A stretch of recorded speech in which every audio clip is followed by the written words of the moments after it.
Hello दोस्तों, नमस्कार। मैं किशन कुमार और आप देख रहे हैं हमारा यूट्यूब चैनल किशन सर। आप सभी का हमारे यूट्यूब चैनल किशन सर में स्वागत है। तो आज मैं उत्तर प्रदेश समीक्षा अधिकारी एवं सहायक समीक्षा अधिकारी के सॉल्व पेपर 2017 की व्याख्या को लेकर आए हैं। इसकी परीक्षा तिथि थी 8 अप्रैल 2017। तो 8 अप्रैल 2017 में पूछे गए महत्वपूर्ण प्रश्न और उनकी व्याख्या मैं आप सभी के सामने प्रस्तुत करता हूं और आशा करता हूं कि वीडियो आपके लिए बहुत ही लाभप्रद होगी, जिससे आप परीक्षा हाल में अधिक से अधिक अंक अर्जित कर सकते हैं। तो चलिए वीडियो को शुरू करते हैं और देखते हैं वीडियो में किस प्रकार से प्रश्न पूछे गए हैं और उनका सही आंसर क्या होगा। आइए वीडियो को शुरू करते हैं। तो देखते हैं, पहले क्वेश्चन की ओर बढ़ते हैं। पहला क्वेश्चन दिया गया है, सूची 1 को सूची 2 से सुमेलित कीजिए और सूचियों के नीचे दिए गए कोट से सही उत्तर चुनिए। तो यहाँ पर सूची 1 दिया गया है लकुलिस, बी नंबर दिया गया है नागार्जुन, सी नंबर दिया गया है भद्रबाहु, डी दिया गया है गौसाल। सूची सेकंड में दिया गया है आजीवक, शून्यवाद, पशुपत, जैन। तो इनको तो हम मिला दिए हैं और जो कोड भाषा में दिया गया है वो दिया गया है कोड भाषा में। यहाँ पर देखते हैं, पहला दिया गया है ए का 2 से, बी का 3 से, सी का 4 से, डी का 1 से। बी दिया गया है ए का 3 से, बी का 2 से, सी का 4 से, डी का 1 से। तो यहाँ पर सही विकल्प होगा विकल्प नंबर बी, ए का 3 से अर्थात लकुलिस पशुपत से संबंधित है, बी 2 से संबंधित है तो नागार्जुन शून्यवाद से संबंधित है, भद्रबाहु और जैन और गौसाल आजीवक। तो देखते हैं यहाँ पर ये सही विकल्प, इसका जो आंसर होगा वो होगा विकल्प नंबर बी सही होगा। प्रश्न नंबर 2 की ओर बढ़ते हैं। प्रश्न 2 दिया गया है, निम्नलिखित में से किस शासक ने विक्रमशिला विश्वविद्यालय की स्थापना की थी। तो किस शासक ने विक्रमशिला विश्वविद्यालय की स्थापना की थी। तो यहाँ पर सही आंसर जाएगा धर्मपाल, विकल्प नंबर डी की ओर। पाल वंश का शासक धर्मपाल 770 से 880 ईस्वी में इनका शासनकाल रहा और इन्होंने ही विक्रमशिला विश्वविद्यालय की स्थापना की थी। आइए देखते हैं प्रश्न नंबर 3 की ओर। प्रश्न 3 दिया गया है कि निम्नलिखित शासकों के नाम सही काल क्रमानुसार संयोजित कर अपना उत्तर नीचे दिए गए कोड से चयन कीजिए। तो पहला दिया गया है विद्याधर, दूसरा धंग, तीसरा यशो वर्मा, चौथा दिया गया है कीर्ति वर्मा। तो यहाँ पर कोड दिया गया है, कोड में ए बी सी करके दिया गया है और सही क्रम में लगाया भी गया है। तो इसका सही आंसर जो होगा विकल्प नंबर ए 3 2 1 4, यानी यशो वर्मा और फिर धंग, फिर उसके बाद विद्याधर और फिर कीर्ति वर्मा। इसके बाद देखते हैं प्रश्न नंबर 4 की ओर बढ़ते हैं। प्रश्न नंबर 4 दिया गया है, गुर्जर प्रतिहार शासकों में से किसकी उपाधि आदि वराह थी। तो वत्सराज, नागभट्ट सेकंड, मिहिर भोज, नागभट्ट फर्स्ट। तो इसका सही आंसर जाएगा विकल्प नंबर सी की ओर, मिहिर भोज। तो गुर्जर प्रतिहार शासक मिहिर भोज विष्णु भक्त था, उसने विष्णु के सम्मान में आदिवराह की उपाधि ग्रहण की थी। और मिहिर भोज प्रतिहार वंश का सबसे शक्तिशाली शासक था, उसने अपनी राजधानी कन्नौज में बनाई थी। और मालवा का शासक नागभट्ट प्रथम ने 725 ईस्वी में गुर्जर प्रतिहार वंश की स्थापना की थी। तो आइए आगे बढ़ते हैं प्रश्न नंबर 5 की ओर। प्रश्न 5 दिया गया, बिहार के किस जिले ने 100 घंटे में 11,244 टॉयलेट निर्माण करके रिकॉर्ड स्थापित किया है। तो बताना है कि बिहार का वह कौन सा जिला है जिसने 100 घंटे में ही 11,244 टॉयलेट निर्माण करके रिकॉर्ड बना लिया है। तो विकल्प दिया गया है सिवान, बी गोपालगंज, सी छपरा, डी मुजफ्फरपुर। तो इसका सही आंसर जाएगा विकल्प नंबर बी की ओर, गोपालगंज। आइए देखते हैं। बताया गया वर्ष 2018 में बिहार राज्य के गोपालगंज जिले में तेलंगाना के विजय ग्राम से प्रेरित होकर जिले में स्वच्छता कार्यक्रम के तहत चलाए गए विशेष अभियान के तहत 100 घंटे में 11,244 टॉयलेट का निर्माण कराया गया है। तो प्रश्न नंबर 60वां देखते हैं। प्रश्न 60वां दिया गया है कि निम्नलिखित में से कौन सा युग्म सही सुमेलित नहीं है।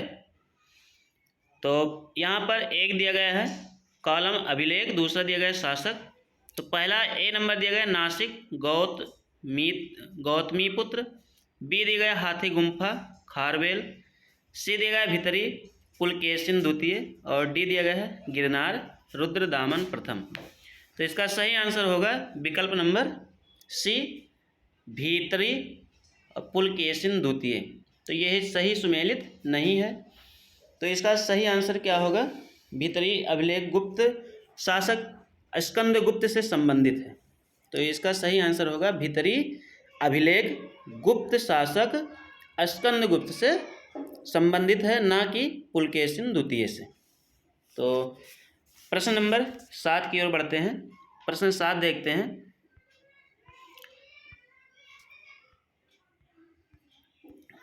प्रश्न नंबर 7 की ओर बढ़ते हैं। प्रश्न 7 दिया गया है कि निम्नलिखित में से कौन सा युग्म सही सुमेलित नहीं है। तो यहाँ पर एक तरफ यात्री और दूसरी तरफ देश दिया गया है। तो ए नंबर में दिया गया इब्न बतूता मोरक्को, बी दिया गया मार्को पोलो इटली का शासक, और सी दिया गया अब्दुल रज्जाक तुर्की से, और नूनिज पुर्तगाल से। तो यहाँ पर इसका विकल्प नंबर सी सही होगा, अब्दुल रज्जाक तुर्की से, जो कि तुर्की देश से नहीं आया था। अब्दुल रज्जाक एक फारसी यानी ईरानी यात्री था जिसने विजयनगर साम्राज्य के शासक देवराय द्वितीय के समय में विजयनगर साम्राज्य की यात्रा की थी। तो इसका सही आंसर जाएगा विकल्प नंबर सी की ओर, अब्दुल रज्जाक तुर्की से नहीं संबंधित बल्कि ये ईरान से संबंधित है, ईरानी यात्री है।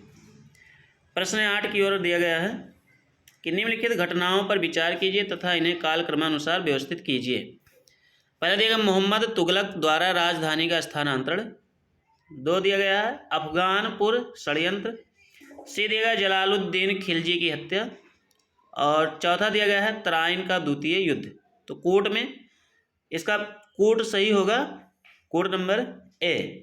तो यहाँ पर सबसे पहले तराइन का द्वितीय युद्ध, फिर उसके बाद जलालुद्दीन खिलजी की हत्या, और इनकी हत्या के बाद अफगानपुर षड्यंत्र रचा गया, और उसके बाद मोहम्मद तुगलक द्वारा राजधानी का स्थानांतरण किया। तो विकल्प नंबर ए सही होगा 8वें प्रश्न का। प्रश्न नंबर 9 की ओर बढ़ते हैं। प्रश्न 9 दिया गया है निम्नलिखित में से किस चिश्ती संत को चिराग ए दिल्ली कहा जाता है। तो विकल्प है मोइनुद्दीन, बी दिया गया है फरीदुद्दीन, सी दिया गया है निजामुद्दीन औलिया, और डी दिया गया है नासिरुद्दीन। तो इसका सही आंसर जाएगा विकल्प नंबर डी की ओर, नासिरुद्दीन। और यहाँ पर ए, बी और सी ये तीनों विकल्प नहीं सही होंगे, विकल्प नंबर डी सही होगा, नासिरुद्दीन। तो चिराग ए दिल्ली नासिरुद्दीन को कहा जाता है। प्रश्न 10 की ओर बढ़ते हैं। प्रश्न 10 दिया गया है कि निम्नलिखित में से किस शासक ने शाहरुख नामक चांदी का सिक्का चलाया। तो ए विकल्प दिया गया है अकबर, बी बाबर, सी हुमायूं, और डी शाहजहां। तो इसका सही आंसर होगा विकल्प नंबर बी, बाबर ने। तो बाबर ने शाहरुख नामक चांदी का सिक्का चलाया था। तो इसके बाद तो प्रश्न 11 दिया गया बौद्ध धर्म में त्रिरत्न का क्या अभिप्राय है। तो त्रिरत्न का क्या अभिप्राय है। विकल्प ए दिया गया त्रिपिटक, बी दिया गया बुद्ध धम्म संघ, सी दिया गया शील समाधि संघ, डी दिएगा सत्य अहिंसा करुणा। तो इसका सही आंसर जाएगा बुद्ध धम्म सम। तो बौद्ध धर्म में त्रिरत्न का अभिप्राय, त्रिरत्न का अर्थ होगा बुद्ध धम्म संघ। प्रश्न 12 की ओर बढ़ते हैं। 12 दिया गया है सूची 1 को सूची 2 से सुमेलित कीजिए और सूचियों के नीचे दिए गए कोट से सही उत्तर का चयन कीजिए। तो सूची 1 में दिया गया है रणथंभौर, चित्तौड़, देवगिरी, गुजरात। और सूची 2 में दिया गया कर्णदेव, राजा राय, रामचंद्र और हमीरदेव, राणा रतन सिंह। तो इसका सही सुमेलित होगा इसका विकल्प नंबर, देखते हैं कोड में दिया गया है, इसका विकल्प नंबर डी सही होगा। ए का 3 से, बी का 4 से, सी का 2 से और डी का 1 से। अर्थात यहाँ पर सही आंसर होगा इसका रणथंभौर हमीरदेव से, चित्तौड़ राणा रतन सिंह से, देवगिरी राजा राय रामचंद्र से और गुजरात कर्णदेव से।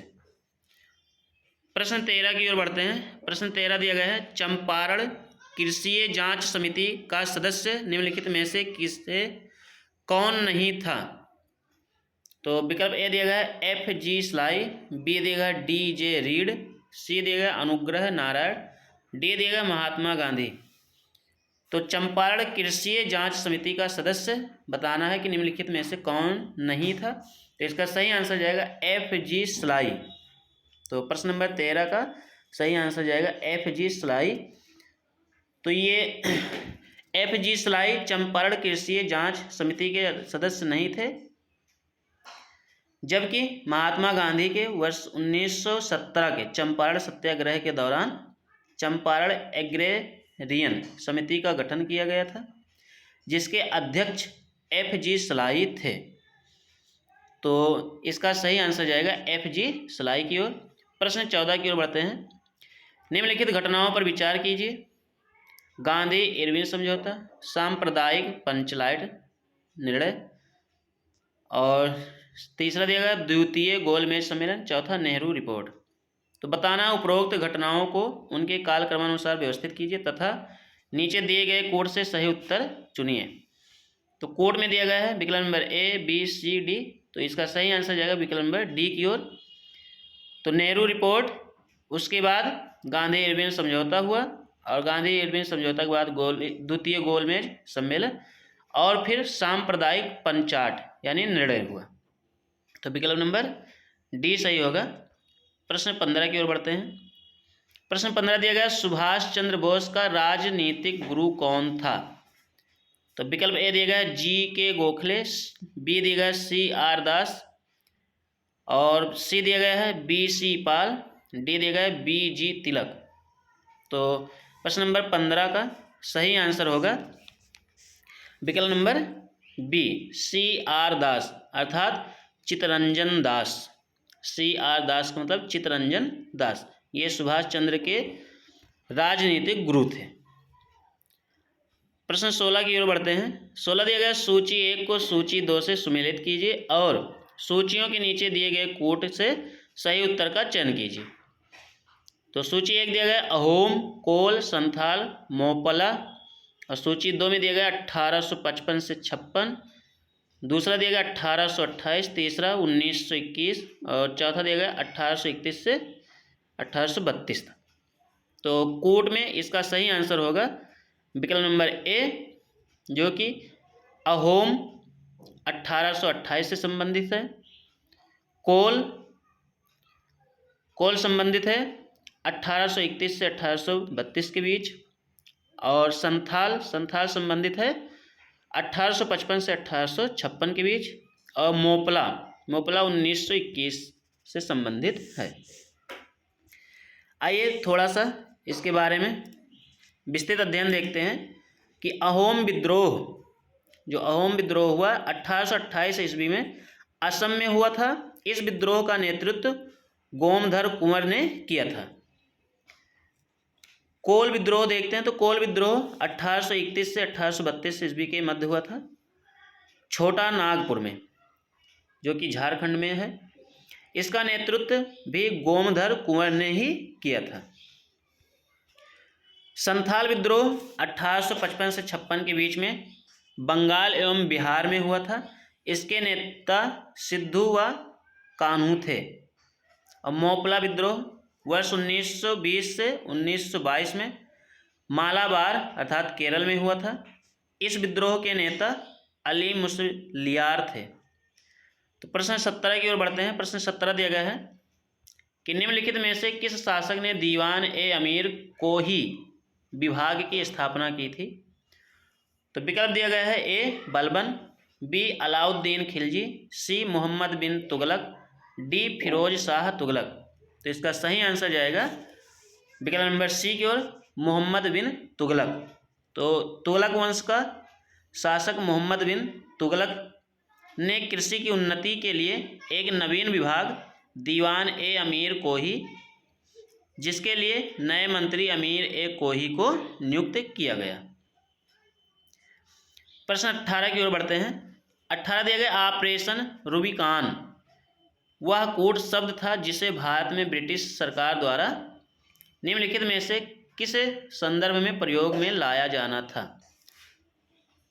तो यहाँ पर विकल्प नंबर ए दिया गया जेल में गांधी का आमरण अनशन, बी दिया गया जयप्रकाश नारायण की गतिविधियाँ, सी दिया गया गोलमेज सम्मेलन में गांधी की सहभागिता, डी दिया गया उपरोक्त में से कोई नहीं।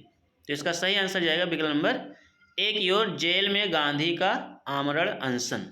तो ऑपरेशन रूबिकॉन वह कोड शब्द था जिसके लिए ब्रिटिश शासन द्वारा भारत में जेल में गांधी का आमरण अनशन के संदर्भ में लाया गया। प्रश्न 19 देखते हैं।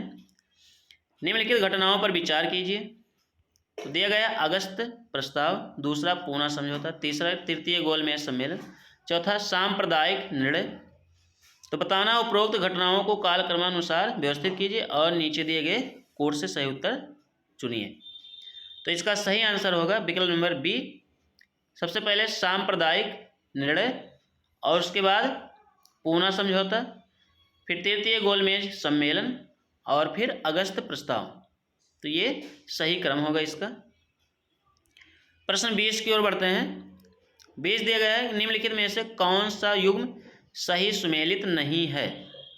तो हमें बताना है कौन सा युग्म सही सुमेलित नहीं है।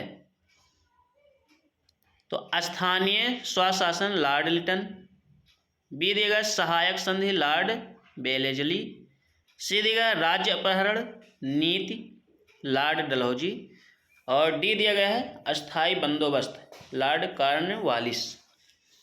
तो इसका सही आंसर जाएगा विकल्प नंबर ए की ओर, स्थानीय स्वशासन लॉर्ड लिटन।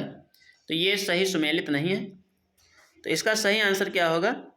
तो आइए व्याख्या में देखते हैं कि भारत में स्थानीय स्वशासन की शुरुआत 1882 ईस्वी में लॉर्ड रिपन ने की थी, जो कि विकल्प में लॉर्ड लिटन दिया गया है, ये गलत है, लॉर्ड रिपन ने की थी।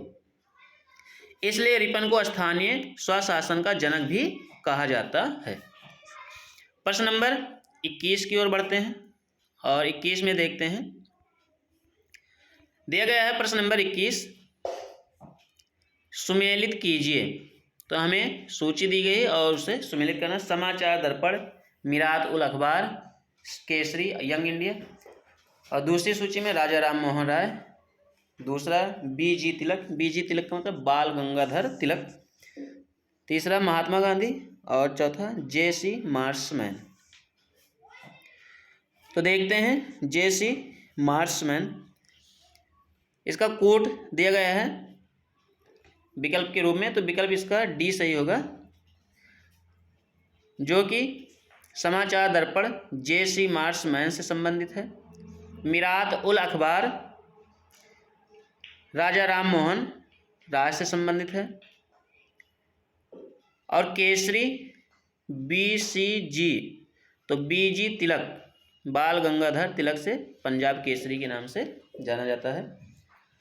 और यंग इंडिया, तो यंग इंडिया महात्मा गांधी से संबंधित है।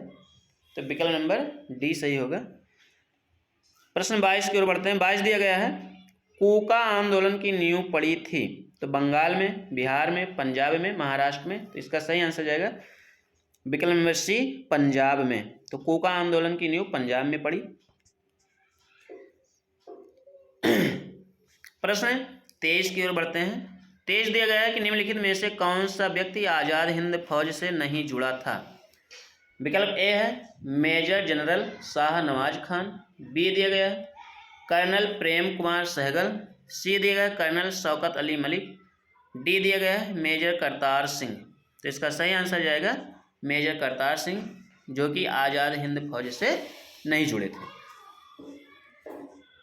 प्रश्न 24 की ओर बढ़ते हैं। 24 दिया गया निम्नलिखित में से कौन सा एंजाइम प्रोटीनों को एमिनो अम्लों में विघटित करता है। विकल्प दिया गया ए पेप्सिन, बी लैक्टेस, सी यूरियस और डी जाइमेस। तो इसका सही आंसर होगा विकल्प नंबर ए पेप्सिन, जो कि एंजाइम प्रोटीनों को एमिनो अम्लों में विघटित करता है। प्रश्न 25 को बढ़ते हैं। निम्नलिखित हार्मोनों में से कौन सा एक स्त्रीलिंग हार्मोन है। तो हमें बताना है स्त्रीलिंग हार्मोन।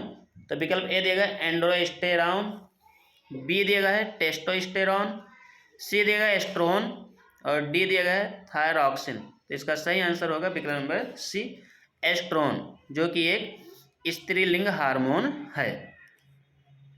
प्रश्न 26 की ओर बढ़ते हैं। प्रश्न 26 दिया गया है निम्नलिखित में से कौन सा बहुलक जैव निम्नीकृत नहीं किया जा सकता।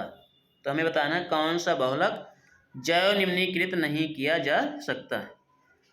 विकल्प ए सेलुलोस, बी स्टार्च, सी प्रोटीन, डी पीबीसी। तो यहाँ पर इसका सही आंसर होगा विकल्प नंबर डी पीबीसी। तो यहाँ पर देखते हैं पीबीसी सही आंसर होगा।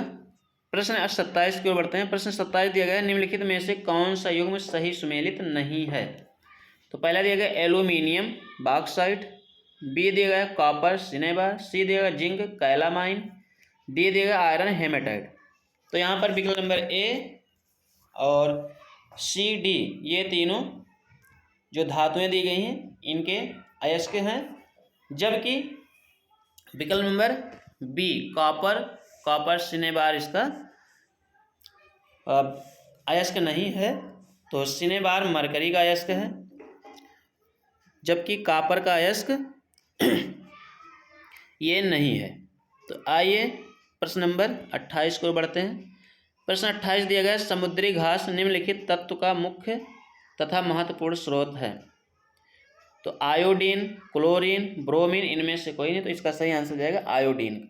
तो समुद्री घास आयोडीन तत्व का मुख्य और महत्वपूर्ण स्रोत है। प्रश्न 29 की ओर बढ़ते हैं। 29 दिया गया है निम्नलिखित में से कौन सा युग्म सही सुमेलित नहीं है। तो विकल्प ए दिया गया विटामिन डी सुखंडी, विटामिन सी मसूड़ों से खून आना, विटामिन ए गठिया और विटामिन B1 बेरी। तो यहाँ पर विटामिन डी दिया गया है सुखंडी का मतलब सूखा रोग, जो कि सही है। विटामिन सी दिया गया मसूड़ों से खून आना अर्थात स्कर्वी रोग होता है, ये भी सही है। विटामिन ए दिया गया गठिया, जो कि गलत है। विटामिन ए से रतौंधी नामक बीमारी होती है। और विटामिन B1 दिया गया बेरी, ये भी सही है। तो विटामिन सी यहाँ पर।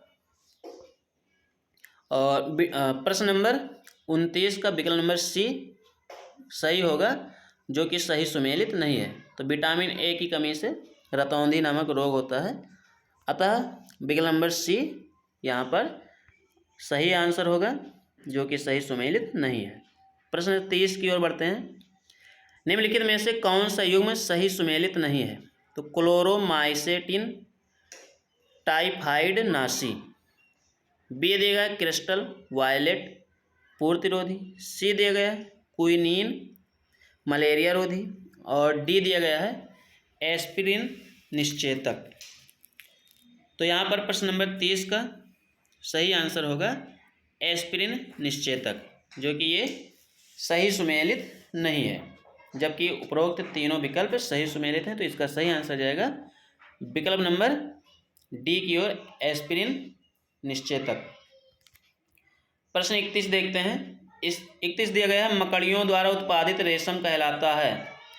तो टसर रेशम, मूंगा रेशम, गाश्मीर रेशम और अहिंसा रेशम। तो इसका सही आंसर जाएगा गाश्मीर रेशम। तो मकड़ियों द्वारा उत्पादित रेशम को हम क्या कहते हैं? गाश्मीर रेशम कहते हैं। प्रश्न 32 की ओर बढ़ते हैं। प्रश्न 32 दिया गया है कि एक सामान्य 70 किलोग्राम भार वाले वयस्क मनुष्य में रक्त की कुल मात्रा होती है लगभग। तो लगभग कितना होता है? तो विकल्प दिया गया है ए 6000 मिलीलीटर, बी 5000 मिलीलीटर, सी 4000 मिलीलीटर और डी देगा 3000 मिलीलीटर। तो इसका सही आंसर होगा 6000 मिलीलीटर। तो एक सामान्य 70 किलोग्राम भार वाले वयस्क मनुष्य में रक्त की कुल मात्रा होगी तो 6000 मिलीलीटर। प्रश्न 33 की ओर बढ़ते हैं। प्रश्न 33 दिया गया ऊष्मा की इकाई निम्नलिखित में से कौन नहीं है? तो सेंटीग्रेड, कैलोरी, अर्ग, जूल। तो इसका सही आंसर जाएगा विकल्प नंबर सी अर्ग। जबकि सेंटीग्रेड या कैलोरी और जूल ये ऊष्मा की इकाइयाँ हैं और अर्ग ऊष्मा की इकाई नहीं है।